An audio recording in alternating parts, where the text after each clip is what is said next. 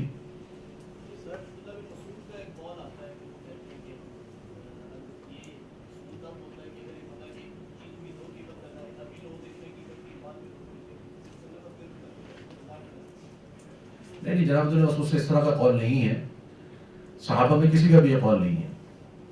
اور جو دوسری جو مسئلہ ہے نا اس کے اندر جو اہل علم جس کو ذکر کرتے ہیں، سود والا جو معاملہ ہے وہ تو اس تعلق سے کسی کا بھی ادھار میں قیمت میں کمی بیشی کرنے میں اس کو سود قرار دینا، یہ موقف تو سلف صالح میں سے کسی کا بھی نہیں ہے. ٹھیک ہے. مسئلہ جو آتا ہے وہ آتا ہے کہ نہا رسول اللہ صلی اللہ علیہ وسلم عن بیعتین فی بیعہ. ٹھیک ہے، مسئلہ یہ آتا ہے. ٹھیک ہے. تو پہلا تو ہمیں یہاں واضح ہو گیا کہ جی یہاں پر سود کا تو مسئلہ ہے ہی نہیں. واضح کیسے ہو گیا؟ میں نے آپ کے سامنے ساری اقسام رکھ دی. اگر کسی کو ایک کا یہ دعویٰ ہے کہ اس میں سود ہے تو مجھے بتا دیں کون سا سود ہے اس کے اندر. ٹھیک ہے. نہیں، بینک کا معاملہ مختلف ہے. ہم ابھی بحث یہ کر رہے ہیں کہ اگر ایک شخص قسطوں پر دے رہا ہے اور وہ یہ کہہ رہا ہے کہ یہ نقد 100 روپے کا، قسطوں پر 120 روپے کا، ٹھیک ہے، تو اس میں کون سا سود ہے؟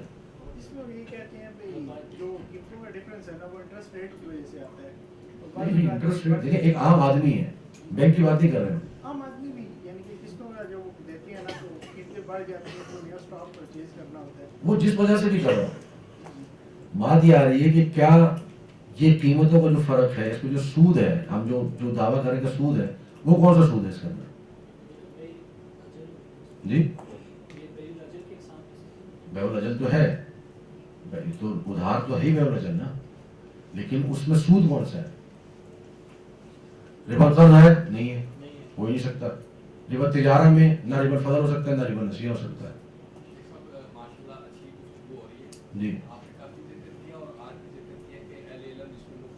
جی جی جی جی جیسے ابھی آپ نے بتا دیا جی جی ماشاء اللہ بتا یہ جو اس کو سود کی طرف لے کے جا رہے ہیں، یا جیسے کوئی لوگ قرض جب رحمان جی جی اس کو ہم کیسے ان کو بتائیں گے یار یہ کیا بات ہے؟ اس کی تھوڑی سی وضاحت کرتے ہیں کہ کیوں اس کو سود کہنے پہ وہ اس کو سود اس لیے کہتے ہیں کہ وہ اس کو لے جاتے ہیں قرض کی طرف. وہ کہتے ہیں کہ یہ تو قرض ہو رہا ہے معاملہ، یعنی وہ یہ کہتے ہیں کہ جس طرح قرض کے اندر مدت بڑھانے پر پیسے بڑھائے جاتے ہیں، اسی طریقے سے تجارت کے اندر مدت بڑھانے پر جب پیسے بڑھائے جا رہے ہیں تو یہ سود ہو گیا. حالانکہ دونوں قیاس بنتے ہی نہیں ہیں. قرض کے اندر مقروض ہو جانے کے بعد یا قرض دیتے وقت اگر وہ شرط لگا دے، قرض دیتے وقت کہ میں آپ کو 100 روپے قرض دے رہا ہوں اور میں آپ سے 110 روپے لوں گا، تو یہ سود ہے. لیکن کون سا سود ہے یہ؟ نہیں، ربا القرض. اور وہ آتا ہے تبرعات کے معاملے میں، بیع کے معاملے میں تو ہے ہی نہیں. ٹھیک ہے نا. تو وہ تو قرض کا معاملہ تجارت کا معاملہ بالکل مختلف ہے. اسی لیے میں شروع سے آپ کو کہتا ہوں کہ قرض اور ادھار میں فرق رکھیں. قرض ادھار میں فرق رکھیں. ادھار بیع میں آتا ہے، قرض تبرعات میں آتا ہے. تو یہ بنیادی فرق ہے. جب تک آپ اس فرق کو نہیں سمجھیں گے بہت ساری چیزوں کو فرق نہ کر دیں گے. جی جرمانہ تو سود ہے، بالکل واضح بات ہے، جرمانہ سود ہے. ہاں، لیکن ہم بات کر رہے ہیں کہ پیسے بڑھانا، ادھار کے اندر پیسے بڑھانے کی ہم بات کر رہے ہیں جب بیع ہو رہی ہے اس وقت سے. ٹھیک. اب آ جب بیع آتی ہے بیع والے مسئلے پر.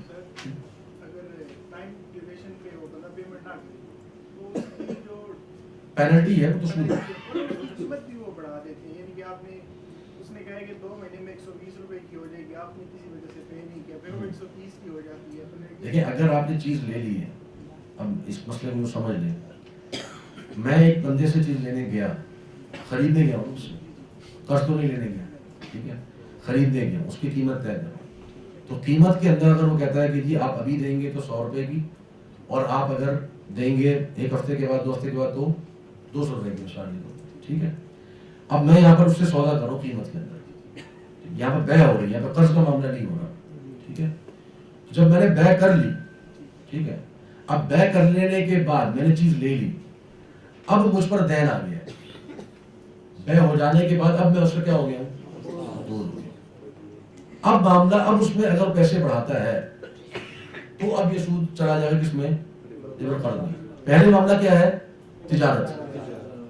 پہلے قیمت، پہلے بیع ہو رہی ہے. بیع ہو جانے کے بعد جب میں نے چیز لے لی ہے اور قیمت اب میرے ذمے آ گئی ہے، ٹھیک ہے، اب میرے ذمے ہے اس کی قیمت ادا کرنا. اب میں اس کا مقروض ہوں. اب میں نے اس کو جو دینا ہے تو اس کے اندر اگر وہ اضافہ کرتا ہے تو یہ اضافہ سود ہے. اور اسی کو پینلٹی جو علماء کہتے ہیں جرمانہ یا پینلٹی جو ہے، اس پر پوری امت کا اجماع ہے کہ مقروض پر پینلٹی لگانا، اس کے پیسوں میں اضافہ کرنا، یہ سود ہے، یہ ربا القرض ہے. ٹھیک ہے، لیکن ابتداءً جو معاملہ ہوا ہے وہ معاملہ کیا ہوا ہے؟ وہ تجارت کا معاملہ ہے. سر اس پینلٹی پہ جو ہم ایڈوانس میں سائن کرتے ہیں کہ جی اگر میں نے کیا یا پھر بعد میں دیتے ہیں تو وہ سودی شرط ہے.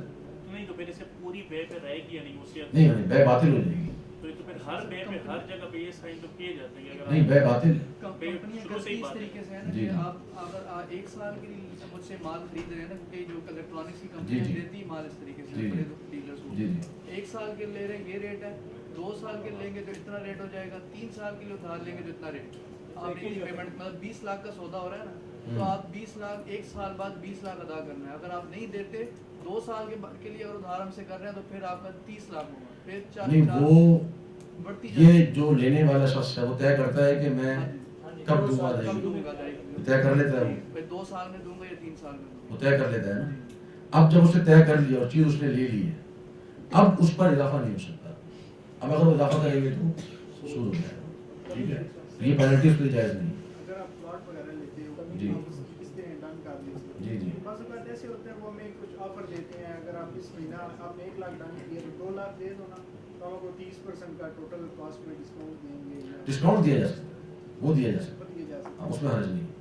یعنی اگر ایک شخص جو ہے وہ کہتا ہے کہ جی اگر آپ میری پیمنٹ جو ہے وہ جلدی ادا کر دیں گے تو آپ نے 100 روپے دینی ہے، میں 80 روپے لے کے آپ کو چھوڑ دوں گا. تو یہ ایسے ہی ہے کہ جیسے ایک مقروض ہے وہ کہتا ہے کہ جی آپ نے 100 روپے دینا ہے تو چلو 100 روپے نہیں، آپ 80 روپے دے دو، تو چھوڑ سکتا ہے نا. وہ اضافی نہیں لے سکتا، کم کر سکتا ہے. ایک قیمت سے ہٹ گئے ہیں. نہیں، قیمت تو اب دیکھیں، قیمت تھا معاملہ شروع میں، ٹھیک ہے، قیمت کا معاملہ ہے شروع میں جب تجارت ہو رہی ہے. جب تجارت ہو گئی اب وہ چیز لے چکا، اب وہ چیز اس کی ملکیت میں آ چکی، اب اس کے ذمے اس کے پیسے دینے ہیں. ٹھیک ہے، اب اس پر ہم لگائیں گے حکم کس کا؟ قرض والے معاملے میں. تو اب اس پر قرض ہوگا. ٹھیک ہے، اس پر قرض کا معاملہ آئے گا. واضح انشاءاللہ. اس کے اندر جو ڈیل ہوگی اس کے بعد اس کے اوپر اس کو مطلب وہ ڈیل کلوز ہونے کے بعد ہم اس سے مزید پیسے نہیں لے سکتے. اچھا، اب جو دوسرا مسئلہ ہے بیعتیں تھی بیان کا. جی قسطوں پہ لی ہوئی چیز جو ہے وہ بعد از تنفیذ اگر یکمشت پیسے دیں جی، ریٹ میں وہ کم کر لیتے ہیں. میں اسی کی بات کر رہا تھا کہ وہ ڈسکاؤنٹ دینا جائز ہے. لیکن بعض لوگ اس کو کہتے ہیں کہ یہ سود ہے اور بعض وہ سود تو اضافے کو کہتے ہیں نا، کمی کو سود تھوڑی کہتے ہیں. سود تو اضافہ ہوتا ہے، ربا تو اضافہ ہے نا، ربا کمی تھوڑی ہے. ٹھیک ہے نا، تو وہ تو جائز ہے، اس کو حرج نہیں. ایک بندے نے میرے 100 روپے دینے، میں کہتا ہوں یار تم ایسا کرو 100 تم 80 دے دو، ختم. اس میں کیا حرج ہے؟ اس کا یہی جواب ہے کہ قرض میں تو رسول اللہ صلی اللہ علیہ وسلم کے دور میں وہ جو ہوا تھا یہود کو آپ نے فرمایا دعا و تعجل والی بیع، تو وہ قرض کی صورت میں کیونکہ وہ بیع تبرع میں آتی ہے. یہ چونکہ بیع تبرع نہیں تھی تو اس کون سی بیع؟ یعنی قرض کی صورت میں آپ نے فرمایا نا کہ میں کسی کو قرض دینا ہے اور مجھے 100 روپے سے 80 دے دے، وہ تو آپ کی بیع تبرع تھی، وہ عقد تبرع تھا نا. تو اس میں رسول اللہ کے دور میں یہود کے ساتھ ایسا کچھ ہوا بھی، وہ حدیث بھی بارے کچھ کہتے ضعیف ہے. تو لیکن یہ جو معاملہ دوسرا ہے یعنی اس میں عقد ایک دفعہ ہونے کے بعد، ایگریمنٹ ہو جانے کے بعد پھر اس کو ایگریمنٹ نہیں ہوا یہاں پر، یہاں پہ بیع ہوگی مکمل. ٹھیک ہے، اب وہ چیز اس کی ملکیت میں چلی گئی ہے، اب اس کے پیسے دینے. ٹھیک ہے، وہ اس کا مدیون ہے، وہ اس کا مقروض ہے. ٹھیک ہے، اب اگر جس نے قرض لینا ہے وہ کہہ دیتا ہے کہ جی میں آپ سے 100 نہیں، آپ سے 80 روپے لے لوں گا، وہ کم کر سکتا ہے، کم تو کر سکتا ہے، کم کرنے میں کیا حرج ہے؟ بھلے کوئی حرج نہیں. دیکھیں وہ بڑھا نہیں سکتا، وقت کے اعتبار سے وہ پیسے بڑھا نہیں سکتا. اگر وہ کم کر رہا ہے تو وہ کم کر سکتا ہے، کم کرنے میں حرج نہیں. اس کی مرضی ہے، چاہے کم کرے چاہے کم نہ کرے، اس میں کوئی حرج نہیں. کیونکہ سود ہم کہتے ہیں اضافے کو. سود جو ہے وہ کمی کو سود نہیں کہا جاتا، سود کہتے ہیں اضافے کو. تو اگر اضافہ کرے گا تو غلط ہے، کمی وہ کر سکتا ہے، کمی کرنے میں کوئی حرج نہیں. دیکھیں وہ ان کان ذو عسرۃ فنظرۃ الی میسرۃ وان تصدقوا خیر لکم. کیا معنی ہے اس کا؟ یہ بھی تو عقد تبرع کے بارے میں آیا ہے. اب تو تبرع ہو گیا نا، اب تو مقروض ہو گیا نا. وہ یہ پہلے تھا مسئلہ تجارت کا. تجارت کے مسئلے میں آپ قیمت کو تبدیل نہیں کر سکتے. جو قیمت طے ہو گئی, ٹھیک ہے. لیکن اب جو ہو گیا وہ اس کا مقروض ہو گیا ہے, چیز خریداری کے بعد اب وہ اس کا مقروض ہو چکا ہے. اب اگر وہ اضافہ کرتا ہے تو غلط ہے, چھوڑ دیا تو چھوڑ دیں, کوئی حل نہیں اس کے اندر, کوئی مسئلہ نہیں. چلو آگے بڑھیں انشاءاللہ. کوئی جی جی اب اس طرح سوسائٹی ہے, پانی کا بل 2000 روپے ہے, جی لوگ ٹائم پہ جمع نہیں کراتے, جان بوجھ کے ڈیفالٹر ہوتے ہیں, تو وہ کہتے ہیں چلو میں اس ڈیٹ کے بعد اگر آپ نہیں دیں گے تو 2100 روپے, 2000 کی بجائے 2100 ہو جائے گا, لیکن 100 روپے کو اتنا بڑا اضافہ نہیں ہے. مسئلہ یہ بل تو 10 لاکھ روپے آ گیا, پے بھی کر دیا, بل پے نہیں ہوگا تو والدہ میٹر کاٹ کے لے جائے گی, جو پمپ جو چلتا ہے. دیکھیں پینلٹی جو بھی ہوتی ہے یہ بھی جو ہے وہ جو معاملہ ہے نا مقروض کا معاملہ ہے. ہمارے بجلی کا بل آ رہا ہے, اگر آپ ٹائم پہ پے نہیں کرتے تو اس پہ آپ کو کیا لگتی ہے, پینلٹی لگتی ہے, ٹھیک ہے. تو پینلٹی کیا ہے, وہ سود ہے, وہ جائز نہیں ہے. لیکن یہ کہہ رہا ہوں کہ پوری سوسائٹی کے جو 200 گھر ہیں, اگر اس میں سے 50 گھر یا 60 گھر, لیکن کوئی بھی صورت ہو پینلٹی کسی بھی صورت جائز نہیں ہے. 100 روپے کا 1 روپیہ بھی اضافی نہیں لیا جا سکتا, 1 روپیہ بھی اضافی. جی وہ دینے والے کا معاملہ الگ ہے, ٹھیک ہے نا. اگر وہ مجبور ہے, مضطر ہے, اس کو لگا دی گئی ایک چیز, وہ ایک معاملہ الگ ہے. جیسے مثال بجلی کا معاملہ ہے, اب بجلی آپ بغیر سے لے ہی نہیں سکتے, آپ کے بغیر ہمارے کے الیکٹرک ہے تو ہم لے ہی نہیں سکتے, ٹھیک ہے. آپ اگر لگائیں گے بھی تو وہ آ جائیں گے, پکڑ لیں گے آگے. اب اس میں اور ہمارا وہ کانٹریکٹ بھی نہیں ہوا, اب وہ ایک لگا کے بھیج دیتے ہیں, تو اس میں انسان کی کوشش کیا ہونی چاہیے کہ اس میں تاخیر نہ کرے. لیکن جس معاملے میں اس کا اختیار ہے کہ یہاں پر وہ چاہے تو اس معاملے کو چھوڑ سکتا ہے, جیسے قسطوں میں بے کر رہا ہے, سوسائٹی میں گھر لے رہا ہے, وہ کہہ رہے ہیں کہ اگر آپ اس میں کمی آپ انسٹالمنٹ ٹائم پہ پے نہیں کریں گے تو آپ کو پینلٹی لگا دیں گے. اب یہاں پر وہ نہیں کر سکتا, یہ اس کے لیے جائز نہیں ہے. جی سر ایک سوال کہ ایک بندہ کسی باہر ملک میں رہ کے کرنسی کماتا ہے کسی اور کرنسی میں, پاکستان میں آ کے اپنے رشتہ داروں کی زمین پر اس کی تعمیرات کر دیتا ہے اور کہتا ہے میں آپ سے اپنی جس کرنسی میں نے پیسے لگائے ہیں اس میں واپس لوں گا, اور مطلب دبئی میں درہم میں اگر وہ لگا دیتا ہے, پاکستان میں آ کے روپے میں خرچ کر رہا ہے. اب رشتہ داروں نے اس سال میں ادا نہیں کیے, 2 سال بعد ادا کرنے کی جب باری آتی ہے وہ کہتا ہے مجھے تو اب اس ریٹ پہ 2 درہم جو پرانے ریٹ میرے تھے. ریٹ پہ نہیں ہوتا ہے, قرض کے اندر ہمیشہ مثلیت ہوتی ہے, ٹھیک ہے. قرض کے اندر قیمت نہیں ہوتی, قیمت کا اعتبار نہیں ہوتا. قرض کا کس کا اعتبار ہوتا ہے, مثلیت کا, ٹھیک ہے. مثال کے طور پر میں نے ایک بندے کو 1 لاکھ روپے دیے, ٹھیک ہے, وہ مجھے 5 سال کے بعد 1 لاکھ روپے واپس کر رہا ہے. اب میں کہتا ہوں جی اب آج جو ہے نا یہ 1 لاکھ روپے میرے یہ اب تو 1.25 لاکھ کے برابر ہو گئے, ٹھیک ہے. تو قیمت اس کی 1.25 لاکھ ہو گئی ہے, اب آپ مجھے 1.25 لاکھ دیں, تو یہ کیا ہو جائے گا, یہ سود ہو جائے گا. میں نے جو اس کو 1 لاکھ روپے دیے ہیں تو میں 1 لاکھ ہی دوں گا. تو قرض کے اندر ہمیشہ ادائیگی میں کیا اعتبار کیا جاتا ہے, مثلیت کا, قیمت کا اعتبار نہیں ہوتا, ٹھیک ہے. اور مثلیت میں اندر جنس کی بھی مثلیت ہونی چاہیے اور عدد کی بھی مثلیت ہونی چاہیے. جس کرنسی میں پیسے دیے, جس کرنسی میں دیا ہے قرض, اسی کرنسی میں اتنی ہی تعداد میں واپس کرے گا, ٹھیک ہے نا. اگر مثال کے طور پہ میں چاہ رہا ہوں کہ جی مجھے ڈالر میں ملے تو میں دوں گا بھی ڈالر ہی. میں اگر بھی روپیہ دیتا ہوں, کہوں گی جی میں آج جو ڈالر کا ریٹ ہے مثال کے بعد $1000 کے ریٹ کے حساب سے آپ کو 2,80,000 دے رہا ہوں, اور میں پھر آپ سے $1000 کے حساب سے ہی پیسے دوں گا, تو یہ غلط ہے. اگر مجھے $1000 چاہیے تو میں کیا دوں گا, $1000 ہی دوں گا.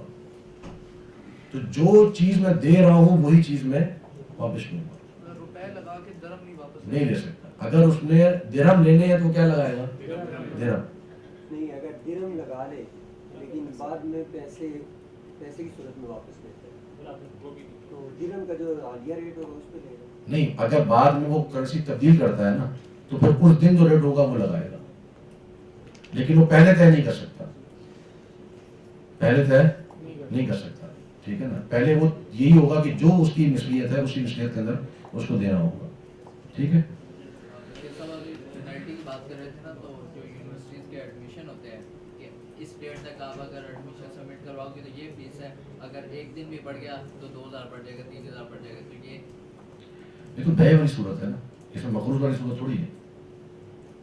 اس پہ تو جب آپ مثال کے ایک بندہ کہتا ہے کہ جی اگر آپ پہلے 10 دن تک آپ یہ لیپ ٹاپ خرید لیں گے تو 50,000 کا, اس کے بعد آئیں گے تو 55,000 کا ہو جائے گا, تو بے والی صورت, اس میں تو مقروض ہے ہی نہیں.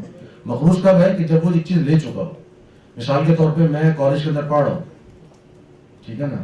اب وہ کالج کے اندر جو میں نے 1 مہینہ پڑھا ہے اس کی ادائیگی میرے ذمہ ہو چکی ہے, ٹھیک ہے. اب اگر اس ادائیگی منتھلی فیس کے اندر اضافہ کرتے ہیں تو وہ کیا ہو جائے گا؟ وہ سود ہو جائے گا. ٹھیک ہے. اچھا دوسری بات جو میں کرنا چاہ رہا تھا وہ تھا بیعتین فی بیع والی بات. ٹھیک ہے. یہ بھی بات لوگ کہہ دیتے ہیں کہ جی بیعتین فی بیع، کیونکہ اس میں تو ایک بیع کے اندر دو بیع ہو رہی ہیں. تو بیع کب ہوتی ہے؟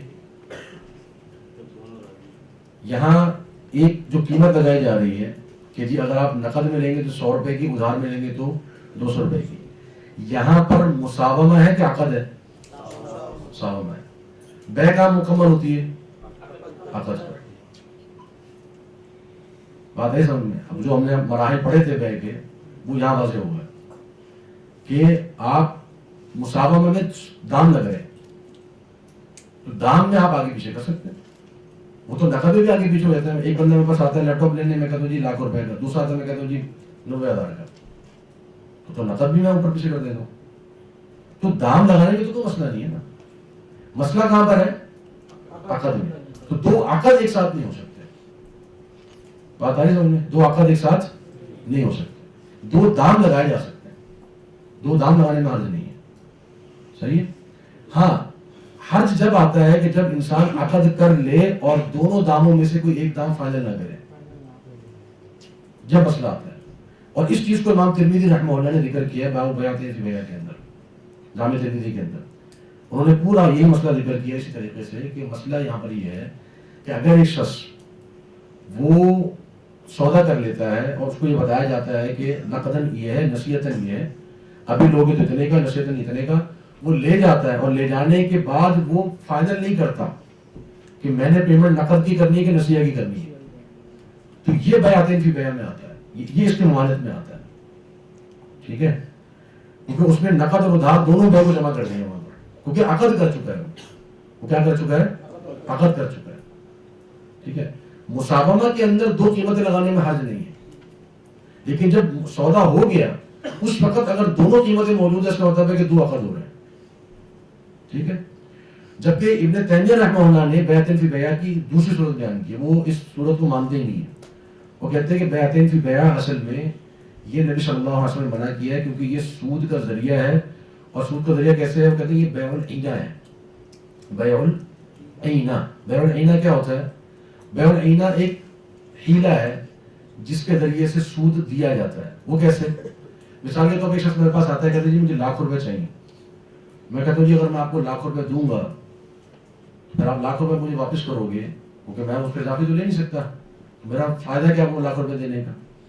اچھا جی پھر کیا کریں؟ وہ کہتے ہیں آپ ایسا کرو، یہ موبائل جو ہے یہ آپ ابھی مجھ سے 1,10,000 کا ادھار میں خرید دو. 1,10,000 کا ادھار میں خرید دو. ابھی موبائل اس کے پاس چلا گیا، اس نے میں نے کتنے دینے ہیں؟ 1,10,000 روپے. اب میں اس کو کہتا ہوں یہی موبائل مجھے 1,00,000 روپے نقد میں بیچ دو. اب میں نے کیا کہ اس کو لاکھ روپے دیے، اس نے میں نے کتنے دینے ہیں؟ 1,10,000 روپے. اس کو کہتے ہیں بیع العینہ. عینہ کا مطلب ہے عین الشیء، یعنی وہی چیز بیچی اور وہی چیز خریدی اور وہ دونوں کو ایک ہی بیع کے اندر جمع کر دیا ہم نے. ٹھیک ہے. تو ابن تیمیہ رحمہ اللہ فرماتے ہیں کہ یہ اصل میں بیعتین فی بیع والا جو حدیث ہے یہ بیع العینہ کے بارے میں، کیونکہ یہ سود کا حیلہ ہے. اس میں انسان سود کے لیے حیلہ اختیار کر رہا ہے. ٹھیک ہے. اب اس نے وہ چاہ رہا کہ لاکھ روپے دے اور اس پر 1,10,000 روپے لے، اس نے اس کے درمیان میں موبائل کو داخل کر دیا کہ جی بھائی یہ موبائل لے لو 1,10,000 کا ادھار میں اور مجھے بھی یہ موبائل 1,00,000 کا واپس بیچ دو، 1,00,000 روپے بھی لے لو مجھ سے. ٹھیک. اب یہ دو بیع ایک ہی بیع میں جمع ہو گئی. تو یہ بیع العینہ والا جو صورت ہے یہ ہے بیعتین فی بیع. یہ جو بیع التقسیط ہے نا یہ بیعتین فی بیع نہیں، کیونکہ جو تقسیط کے اندر جو نقد اور ادھار کی قیمتوں کا فرق ہے وہ کہاں پر ہو رہا ہے؟ وہ مساومہ میں ہو رہا ہے. وہ سودا لگانے کے وقت ہو رہا ہے، عقد کے وقت نہیں ہو رہا. عقد تو کسی ایک پہ کرے گا، وہ یا نقد میں کر لے گا یا ادھار میں کر لے گا. اور جب اس نے عقد کر لیا، اس نے چیز لے لی، اب اس نے اس کو ادائیگی کرنی ہے. اس ادائیگی میں اب 1 روپے کا بھی اضافہ نہیں کیا جا سکتا. ٹھیک ہے. اب کرے گا تو سود ہو جائے گا. بات واضح ہے انشاءاللہ. ٹھیک ہے. تو اگر جنس اور علت مختلف ہو تو ربا الفضل بھی نہیں ہے، ربا نسیہ بھی نہیں ہے، تو اس کے اندر بیع التقسیط ہماری واضح ہوگی. ٹھیک ہے. قسط والی میں.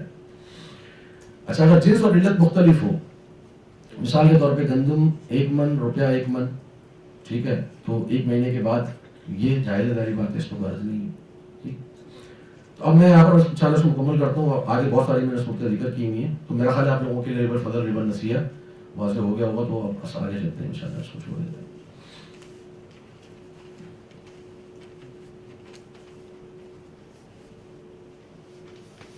بس یہ خلاصہ آپ لوگ دیکھ لیں تاکہ آپ کو ذہن میں بات واضح ہو جائے. خلاصہ یہ ہے، جنس ایک ہو تو ربا الفضل بھی ہو سکتا ہے، ربا نسیہ بھی ہو سکتا ہے. جنس ایک ہو اور سودی اجناس میں سے، یہ ذہن میں رکھیے گا، سودی اجناس کی بات ہو رہی ہے. تو سودی اجناس میں جنس ایک ہو تو ربا الفضل بھی ہو سکتا ہے، ربا نسیہ بھی ہو سکتا ہے. اگر جنس مختلف ہو، علت ایک ہو تو ربا الفضل نہیں ہوگا لیکن ربا نسیہ ہو سکتا ہے. ٹھیک ہے. اگر جنس اور علت دونوں مختلف ہوں تو نہ ربا الفضل ہوگا نہ ربا نسیہ ہوگا. ٹھیک ہوگی بات. اب دور حاضر میں جو ربا تجارت کی صورت ہے اس میں سونے کی ادھار خرید و فروخت، یہ اس میں کون سا ربا آ رہا ہے؟ ہاں، ربا النسیہ، ادھار کا سود، جس کو کیا کہتے ہیں؟ ادھار کا سود. ٹھیک ہے. تو ربا القرض کا مطلب کیا ہے؟ قرض کا سود. ربا النسیہ کا مطلب کیا ہے؟ ادھار کا سود. تو قرض اور ادھار میں فرق ہے. ٹھیک ہے. کرنسی کے تبادلے میں ادھار کرنا یا زائد طلب کرنا. نئے نوٹ آپ عید پہ خرید رہے ہیں، ٹھیک ہے، اس کے آپ نے پیسے اضافی دے دیے، 1000 کا آپ نے 1010 روپے دیے یا 1100 کا آپ نے دیے، تو یہ کیا ہو جائے گا؟ ربا کون سا ہے اس میں؟ ربا الفضل. ٹھیک ہے. کیونکہ جنس ایک ہے، روپے کے بدلے روپیہ ہے. اگر آپ ڈالر خرید رہے ہوں گے روپے میں تو اس کا حرج نہیں ہے، لیکن اگر آپ روپیہ ہی خرید رہے ہیں اور روپیہ ہی دے رہے ہیں تو یہ ربا الفضل ہو جائے گا. اور اگر تبادلے میں ادھار کر لیں گے یعنی تقابل فی المجلس نہیں ہوا تو بھی کیا ہو جائے گا؟ ربا النسیہ ہو جائے گا. ٹھیک ہے. ایک اور مسئلہ ہے، بہرحال یہ آگے چل کے اس کو مزید وضاحت میں بتا دوں گا. ایل سی کہتے ہیں، جو امپورٹ کر رہے ہوتے ہیں لوگ، جو سامان باہر سے امپورٹ کیا جاتا ہے تو اس کے لیے ایل سی کھولی جاتی ہے. ٹھیک ہے. ایل سی کا مطلب ہوتا ہے لیٹر آف کریڈٹ. ٹھیک ہے. لیٹر آف کریڈٹ یہ بینک جاری کرتا ہے. وہ ظاہر بات ہے میں چائنا سے کسی کا مال منگوا رہا ہوں، اب چائنا والا آدمی مجھے تو نہیں جانتا، ٹھیک ہے، تو وہ لیکن ہمارے بینک کو جانتا ہے اور ہمارا بینک اس کے بینک کو جانتا ہے. ٹھیک ہے. تو ہمارا بینک جو ہے، یعنی جس بینک سے میں کام کر رہا ہوں، تو میں بینک کے پاس جاتا ہوں کہ جی میں 1 لاکھ روپے کا مال منگا رہا ہوں، تو آپ 1 لاکھ روپے کا ایل سی مجھے دے دیں. ٹھیک ہے. تو وہ 1 لاکھ روپے کی ایل سی دیتے ہیں. ایل سی ہوتی ہے ایک ڈاکومنٹ ہوتا ہے، وہ ڈاکومنٹ اس کو بھیجا جاتا ہے، جس سے یہ بات کنفرم ہو جاتی ہے کہ جیسے ہی آپ کا مال یہاں پورٹ پہ پہنچے گا تو آپ یہ ایل سی لے جا کے اپنے بینک میں، چائنا کے اندر اپنے بینک میں آپ یہ ایل سی دکھا کے آپ چائنا کی اس بینک سے پیسے لے لیجیے گا. یعنی یہ ضامن کے طور پہ کام کرتا ہے. دونوں بینک آپس میں میری ضمانت دیتے ہیں. میرا بینک میری ضمانت دیتا ہے کہ جی یہ جیسے ہی آپ کا مال بورڈ پہ پہنچے گا تو ہم یہاں سے رقم ایشو کر دیں گے اور آپ کو اپنے بینک میں رقم مل جائے گی. اس کو کہتے ہیں لیٹر آف کریڈٹ. اس میں کوئی حرج نہیں ہے. لیکن مسئلہ کیا آتا ہے، ہمارے ایل سی بنتی ہے ڈالر کے اندر، کیونکہ ہم سامان کس میں منگا رہے ہوتے ہیں؟ ڈالرز میں. ہم پیسوں میں تو ادائیگی نہیں کرتے. ٹھیک ہے. اب مجھے پتا ہے کہ میں نے میرا سامان جو ہے وہ میں نے $290 یہاں سے 2,90,000 روپے میں یہاں سے اس کو دے رہا ہوں. یہ اس کے اندر آ جاتا ہے ربا النسیہ. ٹھیک ہے. کیوں؟ کیونکہ میں نے ڈالر فکس کر لیا، ڈالر کا ریٹ فکس کر لیا. ٹھیک ہے. اور اس کے اندر ربا النسیہ اس طرح بھی آ جاتا ہے کہ اس کے اندر بیع الکالی بالکالی ہو رہا ہے، نہ میں ڈالر لے رہا ہوں نہ میں روپیہ دے رہا ہوں. ٹھیک ہے. اس کے لیے علماء یہ کہتے ہیں کہ جس بندے نے بھی ایل سی کھلوانی ہے اس کے لیے شرط یہ ہے کہ وہ پہلے ڈالر خرید کے بینک کے پاس رکھوا دے پھر ایل سی کھولے. ٹھیک ہے. یعنی اس کو کہتے ہیں کہ ایل سی کا بیک آپ کا ہونا چاہیے، یعنی اس کے پیچھے آپ کی رقم موجود ہونی چاہیے، پھر آپ ایل سی کھلوائیے گا. میرے پاس پیسے کچھ ہے نہیں، میں جا کے بینک کو بولتا ہوں جی میرے طرف سے ڈالر دے دینا، میں تمہیں بعد میں روپے دے دوں گا. اس پہ ربا النسیہ موجود ہے. ٹھیک ہے. تقابل فی المجلس بھی نہیں ہے، بیع الکالی بالکالی بھی ہے. تو ڈالر کا ریٹ فکس کرنے کی وجہ سے یہ مسائل آ جاتے ہیں اس کے اندر. بہرحال یہ صرف سمجھانے کے لیے، کیونکہ یہ عموماً جو ہمارے جو تجار حضرات ہوتے ہیں وہ سوال کرتے ہیں تو ان کو میں ذکر کر دیتا ہوں. تو ہمارا جو زیادہ تر جو معاملات ہمیں جو ہوتے ہیں وہ سونے کی خرید و فروخت میں ہوتے ہیں، کرنسی کے تبادلے میں ہوتے ہیں، تو یہ اس کے اندر ادھار کرنا یا اضافہ کر لینا یہ جائز نہیں ہے. سب اس میں اگر اسی دن کا ریٹ فکس کر دیا جائے کہ 280 ہے بس ٹھیک ہے، ریٹ سے آج کا ریٹ فکس کر دیتے ہیں 280. ریٹ فکس کرنا ہی غلط ہے نا. میں یہ کہہ سکتا ہوں کہ جی دن میں 280 کے حساب سے دے کے ڈالر رکھ لوں پھر صحیح. ٹھیک ہے. اچھا جی، اب ہم بڑھتے ہیں ربا القرض کی طرف. اپنے جو ایک بیع میں 2 بیع ہو اس کے آگے آتا ہے کہ یا تو کم قیمت ہے یا سود ہوگا. بیع العینہ دے دیں، یعنی کہ پھر کم قیمت لے گا، زیادہ لے گا تو سود ہے. یعنی اگر اس نے مجھ سے وہ خریدی ہے ادھار میں تو میں اس کو 1 لاکھ روپے میں ہی بیچوں یا میں 90,000 کی بیچوں. اگر میں 1,10,000 روپے میں وہ اس کو بیچ رہا ہوں تو یہ غلط ہو جائے گا.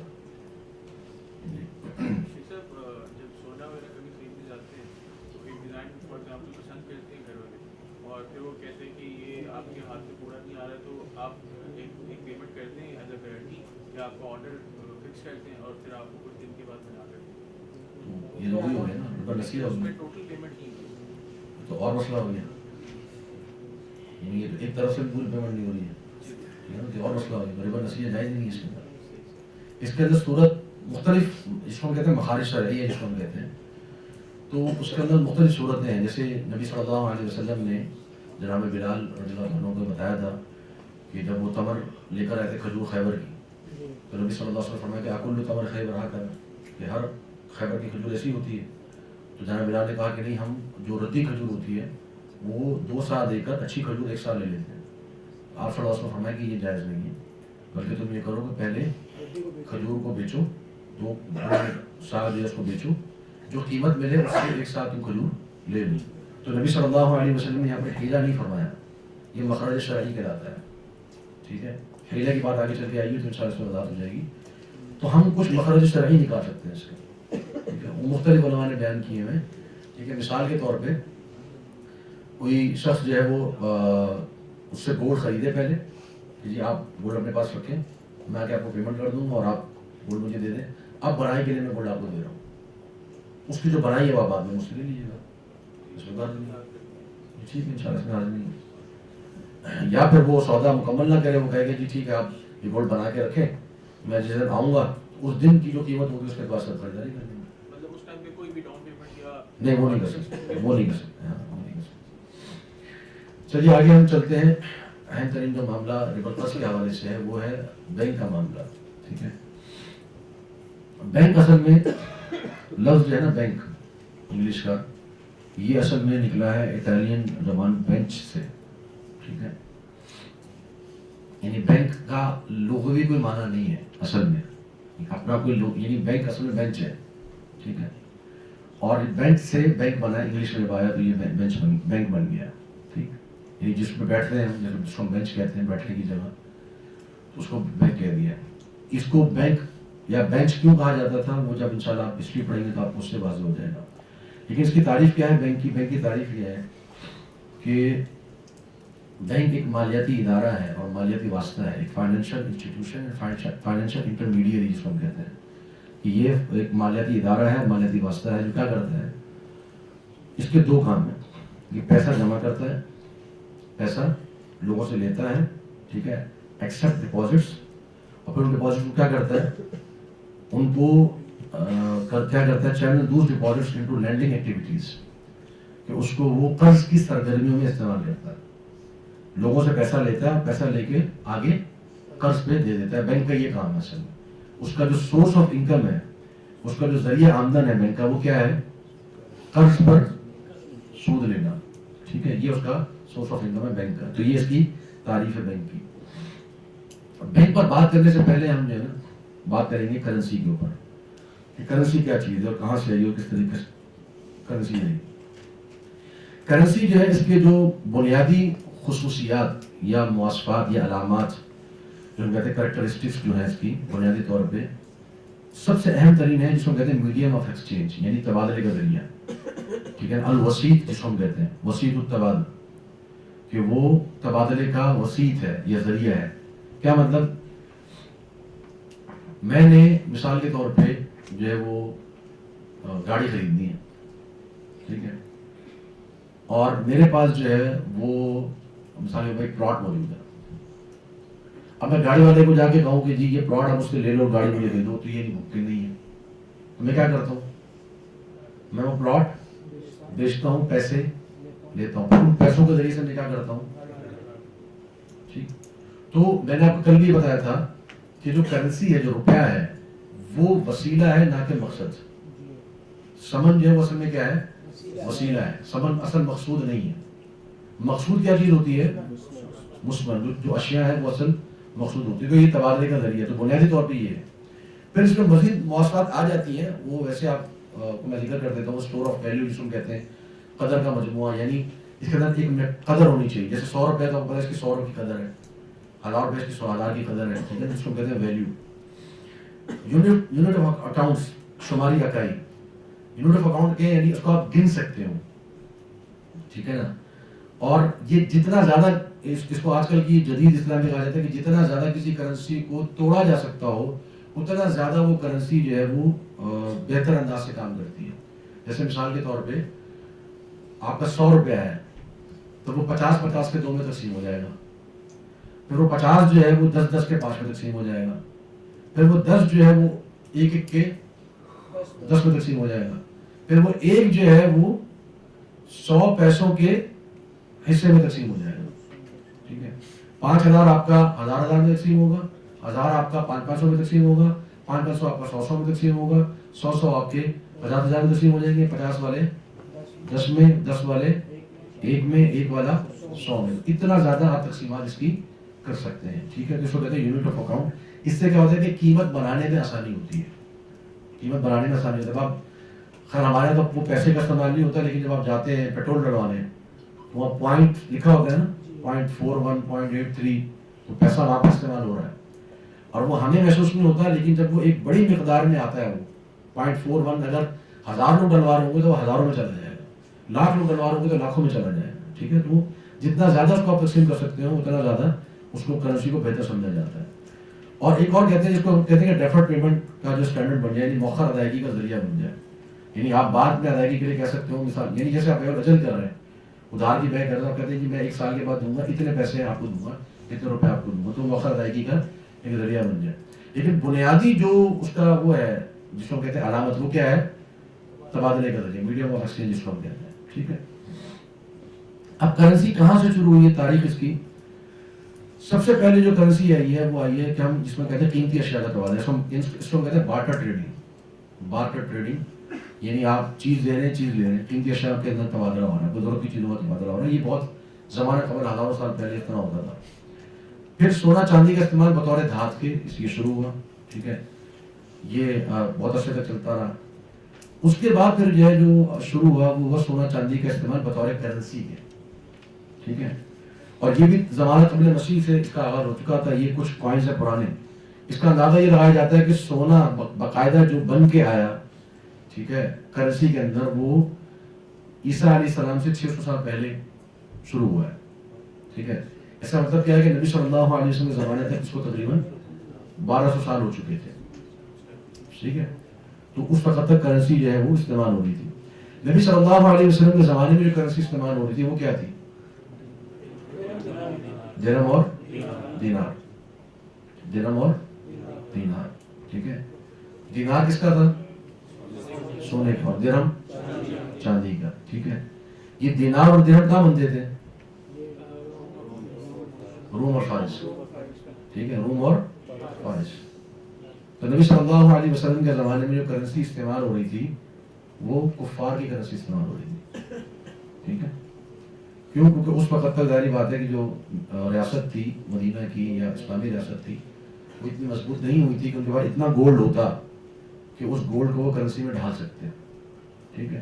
لیکن جب بعد میں ایسا ایسا خلافت راشدہ میں وسعت آئی اور ایسا ایسا جو وہ بنو امیہ کے زمانے میں پھر اس کو باقاعدہ ٹیکسال بنائی ہوئی, جو ٹیکسال بنی ہوئی تھی روم اور فارس کی وہ بھی قبضے میں آ گئی, اس میں مزید درہم و دینار بننا شروع ہو گئے. پھر باقاعدہ بنو امیہ کے دور زمانے سے جو ہے وہ اسلامی جو دینار تھا اور درہم تھا وہ بننا شروع ہوا. اس کا خاص وزن ہوا کرتا تھا, یعنی جو بھی دینار ہوتا تھا اس کا ایک ہی خاص وزن ہوتا تھا, جو درہم ہوتا تھا اس کا ایک خاص وزن ہوتا تھا. نبی صلی اللہ علیہ وسلم کے زمانے میں جو دینار تھا اس کا وزن تقریباً 2.4 گرام تھا, اور جو بلکہ 4.2 تھا, 4.2 گرام تھا, اور جو درہم تھا اس کا تقریباً 2.34 کے قریب اس کا بنتا تھا وزن چاندی کا. تو اسی وزن پر درہم اور دینار بنائے جاتے تھے. تو یہاں تک تو یہ سلسلہ چلتا رہا. قریب کے زمانے تک تقریباً سمجھیں کہ 1600-1700 عیسوی تک تقریباً یہ سلسلہ ہمارا چلتا رہا. اس کے بعد پھر کاغذی کرنسی آنا شروع ہوئی ہے. ٹھیک ہے. اچھا, کاغذی کرنسی کا ایک ابتدائی جو ہے وہ آغاز بھی ہوا تھا خلافت اسلامی میں سکوک کی صورت میں. سکوک جو ہے یہ سک کی جمع ہے, سک کہتے ہیں پرچی کو. ٹھیک ہے. تو خلافت راشدہ کے زمانے میں یا بنو امیہ کے زمانے میں ہر خاندان کو ایک سک ملتا تھا جس پر اس کا راشن لکھا ہوتا تھا کہ آپ کو اتنا راشن ملے گا بیت المال سے. ٹھیک ہے. تو وہ اگر کسی کو راشن نہیں چاہیے ہوتا تھا تو وہ سک کو بیچ دیا کرتا تھا. مثال کے طور پہ راشن کی قیمت جو ہے وہ بنتی ہے 200 درہم، تو وہ اس کو 180 درہم میں بیچ دیا کرتا تھا اس سر کو. تو یہ سکوک چلنا شروع ہو گیا بازار کے اندر بطور کرنسی کے. تو جب علماء سے پوچھا گیا تو علماء نے اس کو منع کر دیا. انہوں نے کہا کہ جی اگر اس کی قیمت ہے تو قیمت کی وجہ جب قیمت بیچی جا رہی ہے تو کمی بیشی کرنا جائز نہیں ہے کہ اس کے اندر ربا الفضل آ جائے گا. ٹھیک ہے. تو باہر یہ ایک صورت شروع ہوئی. چائنا میں کہا جاتا ہے کہ چائنا کے اندر جو ہے 10ویں صدی عیسوی میں کچھ یہ نوٹس بھی جو ہے وہ دکھائے جاتے ہیں اس طرح کے کہ یہ نوٹ بنا کرتے تھے. چائنا میں کاغذی کرنسی استعمال ہوئی تھی 10ویں صدی عیسوی کے آغاز میں. اس کے بعد جو ہمارے یہاں جو کاغذی کرنسی استعمال ہونا شروع ہوئی ہے، کاغذی نوٹ جس کو ہم کہتے ہیں نوٹ، ٹھیک ہے، وہ سب سے پہلے بنا ہے سونے کے معیار پر.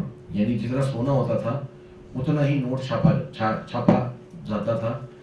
لیکن وہ کیسے بننا شروع ہوا تھا یہ ہم بینک کی ہسٹری میں پڑھیں گے. ٹھیک ہے. ابھی ہم صرف کرنسی کی ہسٹری پڑھ رہے ہیں.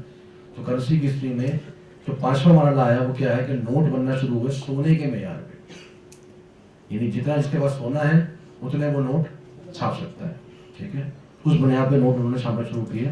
یہ آپ کے سامنے ڈالر ایک پرانا نوٹ ہے $20 کا. اس پہ یہ لکھا ہوا ہے ان گولڈ کوائن. کیا لکھا ہوا ہے؟ ان گولڈ کوائن. یعنی $20 جو ہے اگر آپ بینک میں لے کے جائیں گے اور آپ چاہیں گے کہ آپ کو گولڈ مل جائے تو ہر بینک میں اس زمانے میں جو ہے وہ ایک گولڈ ونڈو ہوا کرتی تھی. تو وہاں آپ ڈالر لے کے جاتے اور ان سے آپ جو ہے وہ گولڈ لے لیتے. صحیح. تو یہ اس وقت یہ سلسلہ چل رہا تھا سونے کے معیار. پھر اس کے بعد جو مرحلہ آیا وہ اسی مرحلے کے ضمن میں ہے. وہ یہ ہے کہ دیگر کرنسیوں کا ڈالر سے الحاق ہوا. ٹھیک ہے. دیگر کرنسیوں کا ڈالر سے الحاق ہوا. یہ کب ہوا؟ یہ ایک کانفرنس ہوئی دوسری جنگ عظیم کے بعد. اس کو کہا جاتا ہے Britain would conference. Britain would ایک جگہ ہے امریکہ کے اندر، ایک جگہ کا نام ہے. اس جگہ پہ امریکہ نے، کیونکہ جو دوسری جنگ عظیم ہے اس کے بعد برطانیہ جو کہ سپر پاور تھا اس کا اختتام ہو گیا تھا، اور دوسری جنگ عظیم کے بعد ایک نیا سپر پاور آیا جو کہ امریکہ کی صورت میں ہمارے سامنے آیا تھا.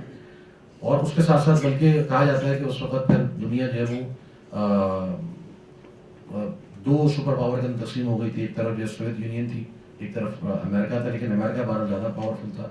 سوویت یونین کو پاور ملی ہے 1950 کے بعد، کیونکہ سوویت یونین جو ہے اس کو دوسری جنگ عظیم میں وہ بھی تباہ ہو چکا تھا.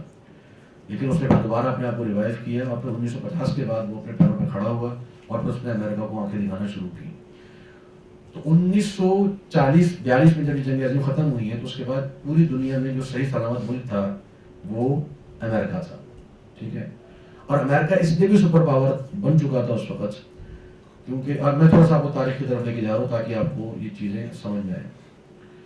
کیونکہ امریکہ سے پہلے جتنے ممالک تھے جو سپر پاور رہ چکے تھے اس میں اسپین ہے، اس میں پرتگال ہے، اس میں فرانس ہے، اور اس کے اندر جو ہے وہ یو کے جس کو ہم کہتے ہیں، یونائٹیڈ کنگڈم جس کو ہم کہتے ہیں، یا گریٹ بریٹن جس کو ہم کہتے ہیں، گریٹ بریٹن جس کو ہم کہتے ہیں. تو یہ سپر پاور تھے. سب سے زیادہ جو سپر پاور تھا وہ برطانیہ تھا. اس کے بعد جو وہ اسپین، پرتگال اور فرانس تھے. تو ہم جس کو کہتے ہیں استعمار یعنی کالونیزم جس کو ہم کہتے ہیں، انہوں نے پوری دنیا کے مختلف حصوں پہ قبضے کیے ہوئے تھے. ٹھیک ہے. تو یورپ کے ممالک نے قبضے کیے ہوئے تھے. ہمارا ہندوستان، پاکستان جو ہے بر صغیر یہ برطانوی قبضے میں تھا.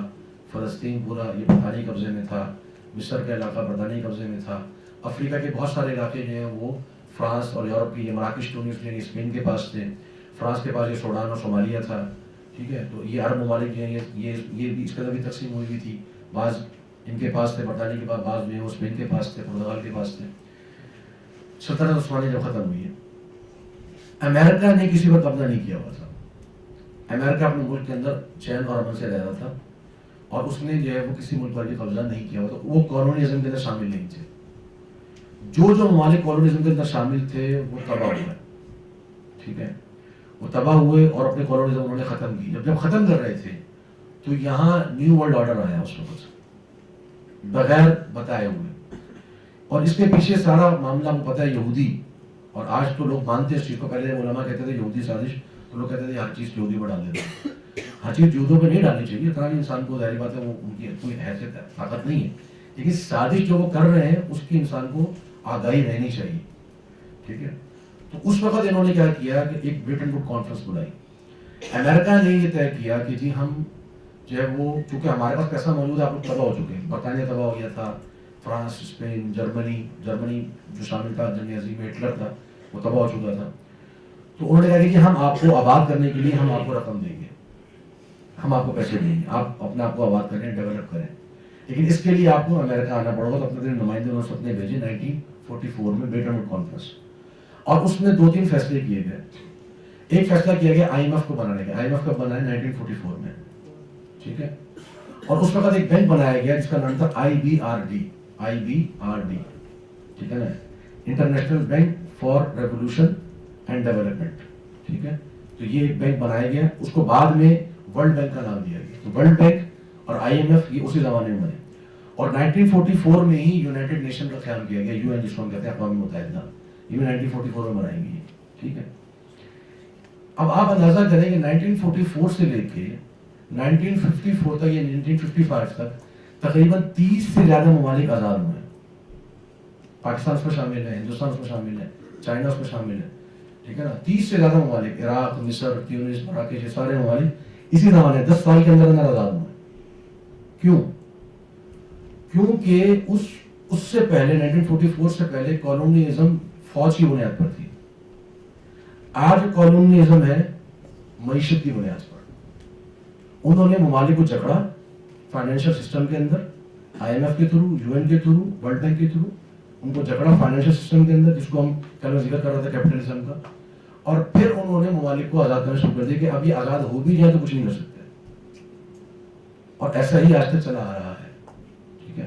اگرچہ امریکہ نے اس کے بعد کالونیزم شروع کر دی, اور مختلف جگہوں پہ جیسے ہم دیکھ رہے ہیں اڈے ان کے بنے ہوئے ہیں, اور امریکہ نے پہلے شروع کیا. اور یہ بات تاریخ سے ثابت ہے کہ جب بھی کوئی ریاست پھیلتی ہے تو وہ کمزور ہوتی ہے, اور پھر ایسا ایسا ہو کے اختتام کی طرف بڑھ جاتی ہے. جیسے بھی امریکہ بھی بڑھ رہا ہے اور ڈالر بھی اپنے اختتام کی طرف بڑھ رہا ہے. تو بہرحال میں آپ کو یہ تھوڑا سا بتانا چاہتا ہوں 1944 میں اب جب بلایا گیا سب کو, تو ان کو کہا گیا کہ جی آپ اپنی کرنسیاں جو ہے نا وہ ڈالر کے ساتھ جوڑ لیں.